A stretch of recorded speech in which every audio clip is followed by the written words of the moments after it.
Coming up, more breaking sprint car silly season news. We'll touch on the big shows ahead this weekend, and I'll go deep on how this dirt racing media thing actually works and why things do or don't get covered and the challenges that come along with it. Let's go.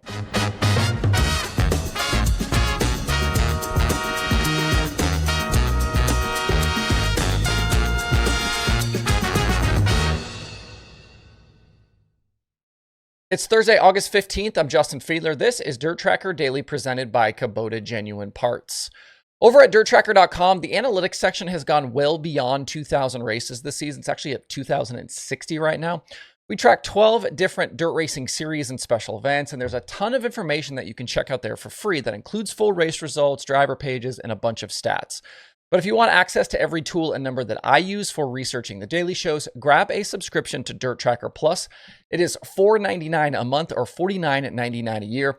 The year subscription basically gets you 2 months for free, and you can cancel anytime very easily. Signing up gets you access to the Plus dashboard, which has added stat tools and visualizations, and you unlock more than 25 extra features, including exclusive insights not found anywhere else. Whether you're a race fan, a member of the media, you work for a series or a track, DIRTRACKR Plus is the perfect resource for current dirt racing data to elevate your knowledge.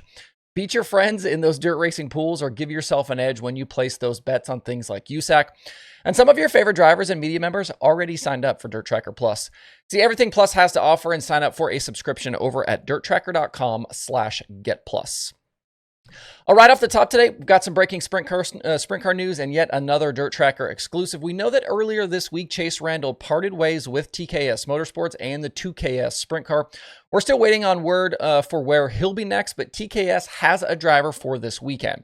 They were originally headed to Jackson Motorplex Friday and Saturday to race against the Outlaws at the Jackson Nationals with Randall, but that's obviously not happening now. The car, though, still headed to Jackson, but the driver behind the wheel will be Kelby Watt. I've been told for now this deal between Watt and the Renfros is just for Jackson, but it could potentially grow into more. It's been a tumultuous few weeks for Watt, who lost his fill-in deal with Bill Rose just days before the Knoxville Nationals and then spent the weekend in his family car. In 13 Outlaw appearances with Rose, Watt was solid. He made 10 features and scored a best finish of 12th at Peevely during the Ironman 55. He's still very early on in his sprint car career, having made 11 410 starts in 2023 and 30 so far this season. Watt did run the Jackson Nationals last season, so he does have experience at the track. I will keep you posted as we know more for TKS and what the future holds for Chase Randall. In racing action on Wednesday, Brian Shirley was a World of Outlaws late model series winner at Highland Speedway. Tyler Bruning was out front early in that one, but Squirrel took the lead before halfway on a restart and drove on to his second Outlaw victory of the season. Bobby Pierce drove up from 7th to finish 2nd. Bruning was 3rd. It was Bruning's first Outlaw podium since 2022. Pierce did make up a little ground on Brandon Shepard in the championship, but not much. Shep finished 4th last night. Headed to Spoon River, the gap between the two is 72 points. I don't want to make it seem as well like I'm dismissing Nick Hoffman here, who is still 2nd in between Pierce and Shepard, but he's continued to lose ground in recent weeks. 3 straight finishes at 12th or worse have him now trailing by 46. That team was really good in May and June, still solid in July, but as we get into crunch time here, they've definitely struggled a little bit more. After tonight at Spoon River, the Outlaw weekend continues at Makokata with 2 nights for the Hawkeye 100. There was some other news that came out of Highland yesterday, specifically around Erb Jr., and I want to use it to maybe enlighten you guys a little bit about what the landscape actually looks like for dirt racing media people, and those like me that try and cover the sport. I've been having a bit of a back and forth the last few days with someone on Twitter about how dirt racing gets covered, and they have specifically talked about dirt late models and some of the crazy stuff that's happened this season. They were kind of attempting to compare the NFL and someone like Adam Schefter to the dirt racing media and wondering why we haven't gotten more details out of what went down with situations like those with Hudson O'Neal and Ricky Thornton Jr. And then yesterday, Erb Jr. shows up to Highland with a new chassis, and they wanted to know why it wasn't breaking news across the sport. And I think it's a fair question, but I also see it as an opportunity to show what it is we are really up against. For reference on the Erb situation, with him switching from Rockets to suddenly Barry Wright cars, the first I'd heard anything about this was literally on Tuesday in a random tweet. It's hard to put much stock in just one tweet from someone that I don't know. And then the next time it's brought up is when the World of Outlaws post a photo, this photo specifically, of Erb's car rolling out of the trailer yesterday at the track. I have no idea if other media folks knew about this in advance.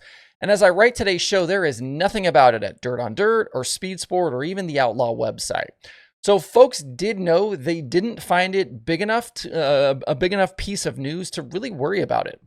And to be honest, had it not been for this Twitter back and forth I've been having, I don't know that I would have done much with it either. Maybe a passing mention at most. I guess maybe other people feel differently, and no disrespect at all to Erb here, but this doesn't feel like a big story to me.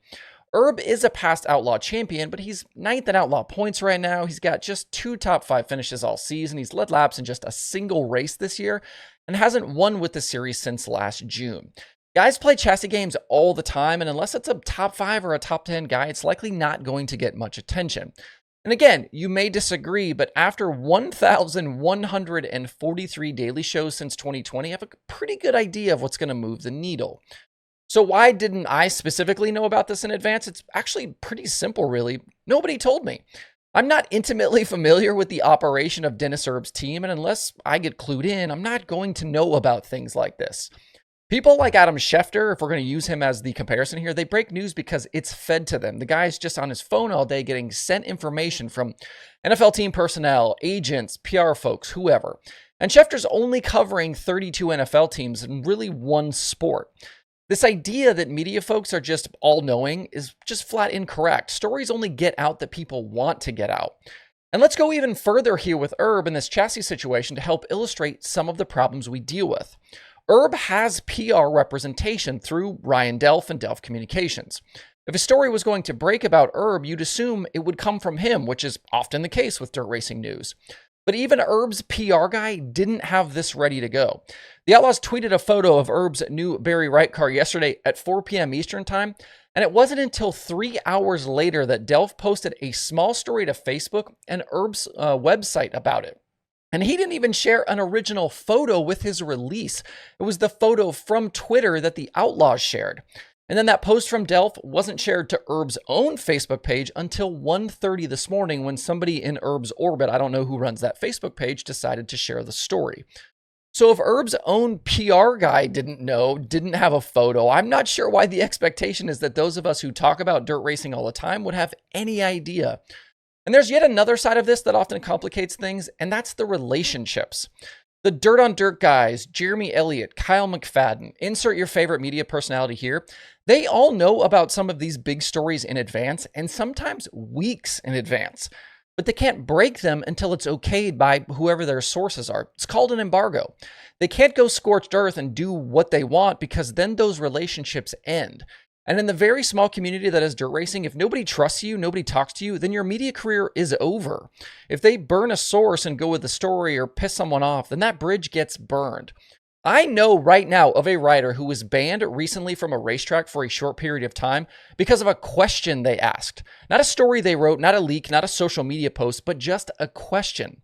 A lot of the big players in this sport are too sensitive and could not handle a world in which it was covered and talked about like the NBA, like the NFL, like NASCAR even.